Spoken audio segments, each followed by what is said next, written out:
So this is a while back. It's like 2009. So I'm not gonna date myself, but 2009.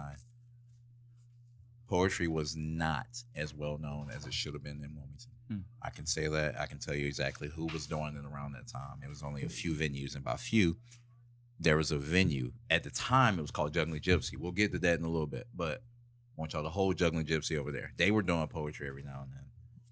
Soapbox would do Wee Fest. That had some poetry. That was done by Anna Ribeiro. She don't even live here anymore. Shout out to her, but she put it together. And Wee Fest. Wow, that sounds familiar. That sounds familiar. Like, I heard that before. It was like real big. You have the Poetry Jam. The Poetry Jam was cool. You know, always had a Coast 97. They're still doing that, yeah. So, like, it wasn't where it needed to be. LJ comes down from Fayetteville, and he meets up with Adam Sparks. Essentially, look, poetry is put on the map at a certain place. Places change venues. As the venues change, attitudes change, people change. The one thing that doesn't change is poetry and spoken word, and also not just that, but diversity. Open mics are being bought out there. Right. Fast forward years, it becomes an institution. Yeah, that's dope. Is it really you really think it's an institution? No, it is. It is. I know it is. Like, I was about to get arrogant. Real quick. I have to ask open-end question. Wait. You know why? You know how you know it's an institution? How?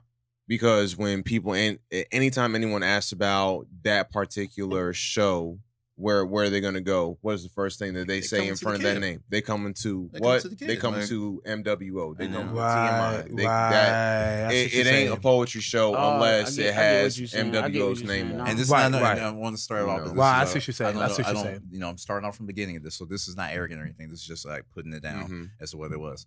The reason being is I remember when we used to be outside begging. Oh, I can cuss, right? Yeah. I remember we used to be outside begging niggas to come in. Like, literally be outside, yo, come on in. And then it went from that to you ain't even had to damn near advertise it. People gonna ask about it. So as things change, you know, everybody, y'all know me. Like, you may know me from one thing, but y'all know me. Like, y'all been knowing me. You see me. Right. Even if I don't remember you, you seen me. I get it every day. You don't remember? I saw you at so and so. Cool. Right. People take for granted that at one point they didn't care about poetry. A lot of venues don't care about something that they don't really, think is profitable. Yeah. They facts. See people facts. They see people coming in with spoken word. Now the host and whatnot are gonna be like, yo, go buy drinks. So then people are gonna go buy the drinks. They're gonna support the venue because we knew that we didn't have anything to offer except, look, we can just get people in here. I can't promise a cut. I'm not trying to get you on 50-50. So then when I started hosting rap shows, now this is where I met Izzy.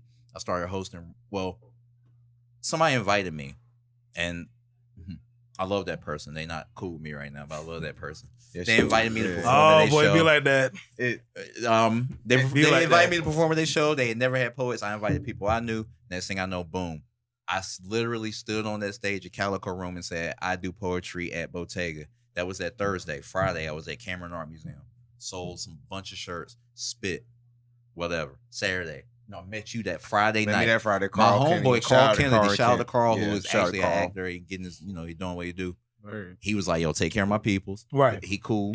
Cause like, he came to me and said, you know what to do. Take my man's in. Right. Okay. So then I meet him that Friday, that Saturday. He at that venue. We out there performing. Boom. Then I'm like, yo, you in the fold. Right. So then it goes, I start showing him how this show shit go. Now, this is where it gets fun. Everybody start having poetry at their show. Like, look, no disrespect. Everybody starts having poetry shows and start having open mics and start being more open to having diverse open mics. Because Wilmington is segregated. I don't give a fuck what you're saying.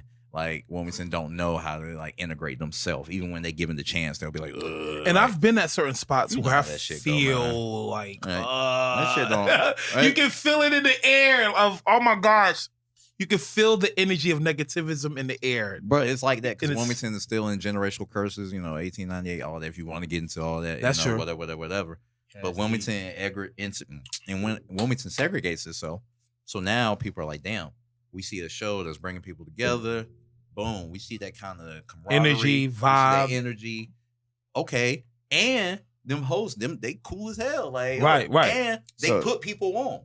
They don't mind putting people on. Never mind it. They artists themselves and they sharing the mic and putting other artists on. Wasn't getting paid. Not getting paid for it. Not getting any money for it. Not even charging to come see me.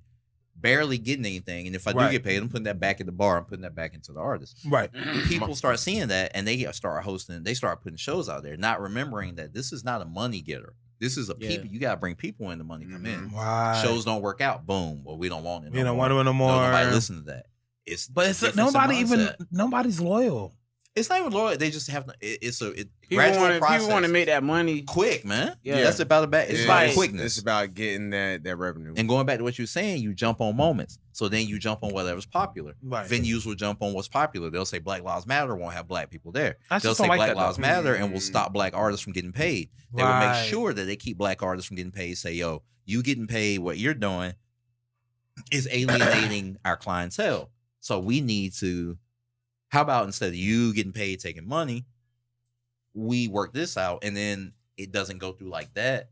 Situations happen. The next thing you know, you're not doing the shows at the venue no more, but the shows are still going on. The shows you set up are still going on, but you're not there.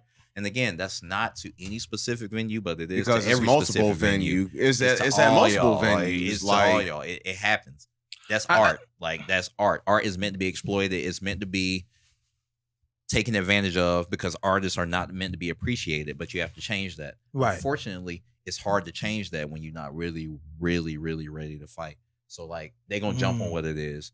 You're going to feel happy because we was all like Black Lives Matter. Oh yeah. These are the same venues though. But I don't see. I see where you're coming from